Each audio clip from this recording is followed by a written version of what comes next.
ಶುಭೋದಯ, ಸುಪ್ರಭಾತ, ಶುಭ ಮುಂಜಾನೆ. ಪ್ರೀತಿಯ ವಿದ್ಯಾರ್ಥಿಗಳೇ, ತಮ್ಮೆಲ್ಲರಿಗೂ ಆತ್ಮೀಯ ಆದರದ ಸ್ವಾಗತ. ನಾನು ನಿಮ್ಮ ಮನೆ ಮೇಷ್ಟ್ರು ಚಂದ್ರಶೇಖರ. ಇವತ್ತು ಇನ್ನೊಂದು ಅಲಂಕಾರ ಕುರಿತಾದಂತಹ ಪಾಠದೊಂದಿಗೆ ನಾನು ಬಂದಿದ್ದೇನೆ. ಇದು ಉತ್ಪ್ರೇಕ್ಷಾಲಂಕಾರ ಅಂಥೇಳಿ ಈ ಅಲಂಕಾರದ ಹೆಸರು. ನಾನು ಈಗಾಗಲೇ ನಾವು ದೃಷ್ಟಾಂತ ಅಲಂಕಾರ, ಉಪಮಾಲಂಕಾರ, ರೂಪಕಲಂಕಾರ ಇವುಗಳನ್ನು ನೋಡಿದ್ದೇವೆ. ಇದು ಉತ್ಪ್ರೇಕ್ಷೆ. ಉತ್ಪ್ರೇಕ್ಷೆ ಅಂದರೆ ಇದ್ದದ್ದನ್ನು ಹೆಚ್ಚು ಮಾಡಿ ಹೇಳೋದಕ್ಕೆ ಉತ್ಪ್ರೇಕ್ಷೆ ಅಂತಾರೆ. ಭಾಳ ಸುಲಭ ಇದೆ.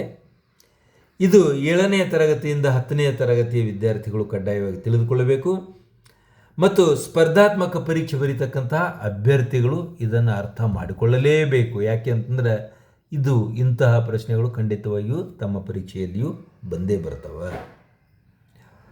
ಇಲ್ಲಿ ನೋಡಿ, ಲವಕುಶರು ರಾಮ ಲಕ್ಷ್ಮಣರೊಡನೆ ಯುದ್ಧದಲ್ಲಿ ತೊಡಗಿದ್ದಾಗ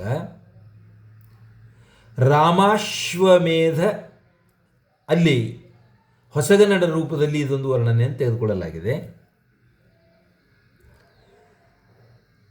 ಇದು ಹೊಸಗನ್ನಡದ ರೂಪ ಇದೆ. ಇದು ಹಳೆಗನ್ನಡದಲ್ಲಿ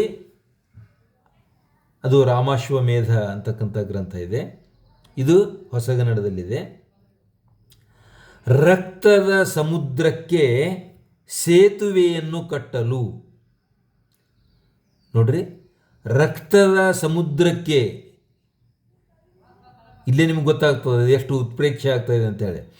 ಸೇತುವೆಯನ್ನು ಕಟ್ಟಲು ಈ ರೀತಿ ಚಿಕ್ಕ ಚಿಕ್ಕ ಬೆಟ್ಟಗಳನ್ನು ಹೊಸದಾಗಿ ಹರಡಿರುವರೋ ಎನ್ನುವಂತೆ ಸತ್ತು ಬಿದ್ದ ಆನೆಗಳ ಹಿಂಡು ಕಾಣುತ್ತಿತ್ತು.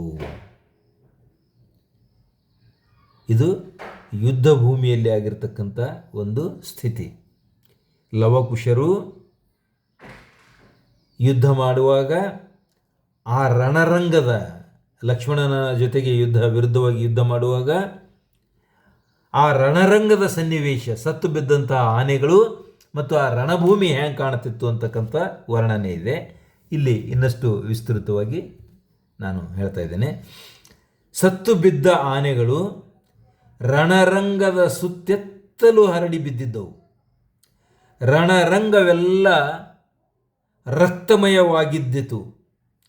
ಈ ಸನ್ನಿವೇಶವನ್ನು ಕವಿ ಬೇರೊಂದು ರೂಪದಲ್ಲಿ ಕಲ್ಪಿಸಿಕೊಂಡಿರುವನು, ಸಂಭಾವಿಸಿರುವನು. ಯಾವ ರೀತಿ ಕಲ್ಪಿಸಿಕೊಂಡಿದ್ದಾನೆ? ರಾಮ ಲಕ್ಷ್ಮಣರು ಹಿಂದೆ ಸಮುದ್ರಕ್ಕೆ ಸೇತುವೆ ಕಟ್ಟಲು ಬೆಟ್ಟಗಳನ್ನು ಕಿತ್ತು ತಂದು ಹರಡಿಸಿದ್ದರು ಎಂಬ ಪ್ರಸಿದ್ಧ ಅಂಶವನ್ನು ಸ್ಮರಿಸಿಕೊಂಡ ಕವಿ ಈಗ ಅವನ ಮಕ್ಕಳೇ ಆದಂತಹ ಲವ ಕುಶ ರಕ್ತದ ಸಮುದ್ರಕ್ಕೆ ಸೇತುವೆ ಕಟ್ಟಲು ಚಿಕ್ಕ ಚಿಕ್ಕ ಬೆಟ್ಟಗಳನ್ನು ತರಿಸಿ ಹರಡಿಸಿರುವರೋ ಎನ್ನುವ ಹಾಗೆ ರಕ್ತದ ಮಡುವಿನಿಂದ ಕೂಡಿದ ರಣರಂಗದಲ್ಲಿ ಸತ್ತು ಬಿದ್ದು ಸುತ್ತಲೂ ಹರಡಿಕೊಂಡಿರುವ ಆನೆಗಳು ಕಂಡವು ಎಂದು ಕಲ್ಪಿಸಿದ್ದಾನೆ. ಹೀಗೆ ಕವಿಯು ತನ್ನ ಕಲ್ಪಿತ ಜ್ಞಾನದಿಂದ ಹೇಳುವುದರಿಂದ, ಉತ್ಪ್ರೇಕ್ಷೆ ಅಂದರೆ ಹೆಚ್ಚು ಮಾಡಿ ಹೇಳುವುದರಿಂದ ಇದಕ್ಕೆ ಉತ್ಪ್ರೇಕ್ಷಾಲಂಕಾರ ಅಂತ ಹೇಳ್ತಾರೆ. ನೋಡಿ, ಇಲ್ಲಿ 2 ಸನ್ನಿವೇಶಗಳಿವೆ. ಸೀತೆ ರಾವಣನಿಂದ ಅಪಹರಿಸಲ್ಪಟ್ಟಾಗ, ಲಕ್ಷ್ಮಿಟ್ ಕೇಳಿ, ರಾಮನು ಲಂಕೆಗೆ ಹೋಗ್ತಕ್ಕಂಥ ಪ್ರಸಂಗ ಬರ್ತದೆ. ಆಗ ಸಮುದ್ರ ದಾಟಿಕೊಂಡು ಹೋಗಬೇಕಾಯ್ತು ಅಂತಂದರೆ ಸೇತುವೆ ಕಟ್ತಾರೆ. ಆ ಸೇತುವೆ ಕಟ್ಟುವಾಗ ಏನಾಗ್ತದೆ ಅಂತಂದ್ರೆ, ನಾವು ಮೂಲ ರಾಮಾಯಣ ಅಥವಾ ಅನೇಕ ಜನರು ರಾಮಾಯಣವನ್ನು ಬರೆದಿದ್ದಾರೆ. ಅನೇಕ ಕವಿಗಳು ಸಂಸ್ಕೃತದಲ್ಲಿಯೂ ಬರೆದಿದ್ದಾರೆ, ಕನ್ನಡದಲ್ಲಿಯೂ ಬರೆದಿದ್ದಾರೆ, ತಮಿಳು, ತೆಲುಗು ಹಾಗೂ ಹಿಂದಿಯಲ್ಲಿ ಅನೇಕರು ಬರೆದಿದ್ದಾರೆ. ಆದರೆ ಈ ಒಂದು ಇಲ್ಲೇನು ಸನ್ನಿವೇಶ ಇದೆ ಅಂತಂದರೆ, ದೊಡ್ಡ ದೊಡ್ಡ ಬೆಟ್ಟಗಳನ್ನು ತಂದು ರಾಮ ಸೇತುವೆಯನ್ನು ನಿರ್ಮಿಸಲಾಯಿತು ಅಂತಕ್ಕಂಥ ಒಂದು ಸನ್ನಿವೇಶ ಒಬ್ಬ ಕವಿ ಹೇಳತಕ್ಕಂಥದ್ದು. ಸಮುದ್ರಕ್ಕೆ ಸೇತುವೆ ಕಟ್ಟಲಿಕ್ಕೆ ಬೆಟ್ಟಗಳನ್ನು ತಂದು ಅಲ್ಲಿ ಏನಂತಂದರೆ ಸೇತುವೆ ಕಟ್ಟಿದ್ರು ಅಂತಕ್ಕಂಥದ್ದು ಒಂದು ಪ್ರಸಿದ್ಧ ಅಂಶ ಇದು, ಎಲ್ಲರಿಗೂ ಗೊತ್ತಿರ್ತಕ್ಕಂಥ ಅಂಶ. ಆದರೆ ಚತುರನಾದಂಥ ಕವಿ ಆ ಸನ್ನಿವೇಶವನ್ನು ಇಲ್ಲಿ ಲವಕುಶರು ಲಕ್ಷ್ಮಣನ ಜೊತೆಗೆ ಯುದ್ಧ ಮಾಡುವಾಗ ಏನಾಗ್ತದ ಅಂತಕ್ಕಂಥ ಸಂದರ್ಭದಲ್ಲಿ ಏನು ಮಾಡ್ತಾರೆ ಅಂದರೆ, ವೀರರಾದಂತಹ ಈ ಮಕ್ಕಳು ರಾಮನ ಸೈನ್ಯದ ಜಂಗಾವಲವನ್ನೇ ಉಡುಗಿಸಿಬಿಡ್ತಾರೆ, ಅರ್ಥಾತ್ ಸೋಲಿಸಿಬಿಡ್ತಾರೆ ರಾಮನ ಸೈನ್ಯವನ್ನು.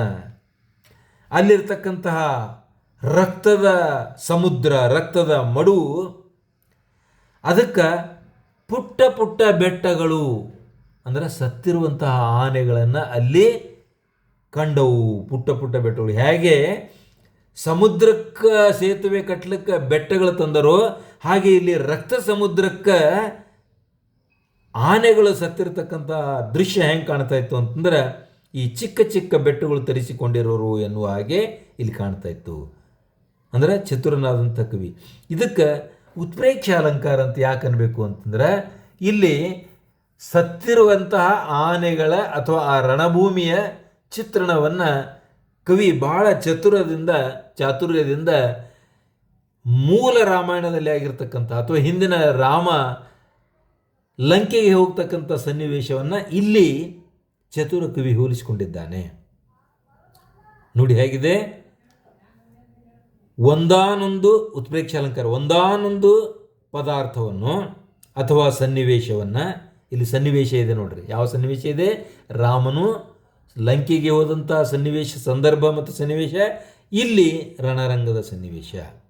ರಾಮನು ಒಂದು ಪದಾರ್ಥ ಅಥವಾ ಸನ್ನಿವೇಶವನ್ನು ಭಾವಿಸಿ, ಕಲ್ಪಿಸಿ ವರ್ಣಿಸುವುದೇ ಉತ್ಪ್ರೇಕ್ಷ ಅಲಂಕಾರ. ಅಂದರೆ ಆ ಸನ್ನಿವೇಶವನ್ನು ಇದಕ್ಕೆ ಹೊಂದಿಸಿಕೊಂಡು ಹಾಗೂ ಕಲ್ಪಿಸಿಕೊಂಡು ಹೋಲಿಸಲಾಗ್ತಾ ಇದೆ.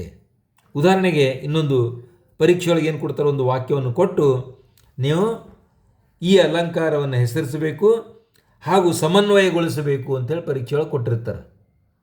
ನೋಡಿ ಹೆಂಗಿರ್ತದೆ. ಉದಾಹರಣೆ, ಅಚ್ಚೋದ ಸರೋವರವು ತ್ರೈಲೋಕ್ಯ ಲಕ್ಷ್ಮಿಯು ತನ್ನ ಸೌಂದರ್ಯವನ್ನು ನೋಡಲು ಮಾಡಿಟ್ಟ ಕನ್ನಡಿಯೋ ಎಂಬಂತೆ ಶೋಭಿಸಿತು. ಬಹಳ ಸುಂದರವಾದಂತಹ ಉದಾಹರಣೆ ಇದೆ ಇದು. ಬಹಳ ಮಕ್ಕಳಿಗೆ ಇದರ ಕಲ್ಪನೆ ಇರಂಗಿಲ್ಲ.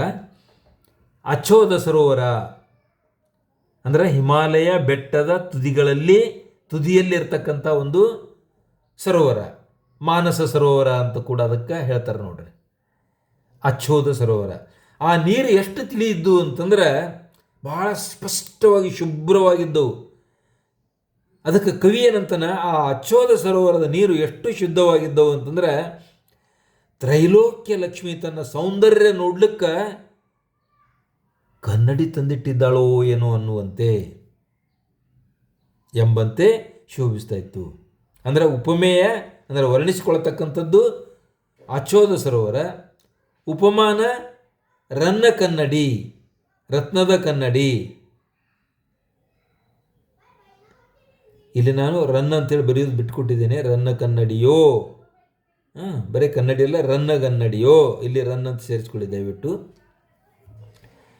ಇನ್ನು ಅಲಂಕಾರ, ಉತ್ಪ್ರೇಕ್ಷ ಅಲಂಕಾರ ಅಂದರೆ ಇದ್ದದ್ದಕ್ಕಿಂತ ಅತಿ ಹೆಚ್ಚು ಮಾಡಿ ಹೇಳುವುದು. ಸಮನ್ವಯ ಏನಪ್ಪ ಅಂತಂದ್ರೆ, ಅಚ್ಚೋದ ಸರೋವರವನ್ನು ಉಪಮೇಯ ರನ್ನಗನ್ನಡಿ ಉಪಮಾನ ಎಂಬುದಾಗಿ ಕಲ್ಪಿಸಿರುವುದರಿಂದ ಇದು ಉತ್ಪ್ರೇಕ್ಷೆ ಅಲಂಕಾರ ಆಗ್ತದೆ ಅಂತ ಹೇಳ್ತಾ, ಮಕ್ಕಳೇ ಇವತ್ತಿನ ಪಾಠ ಇಲ್ಲಿಗೆ ಮುಗಿಸ್ತಾ ಇದ್ದೇನೆ. ನನ್ನೊಂದಿಗೆ ಸಮಯ ಕಳೆದದಕ್ಕಾಗಿ ತುಂಬ ತುಂಬ ಧನ್ಯವಾದಗಳು.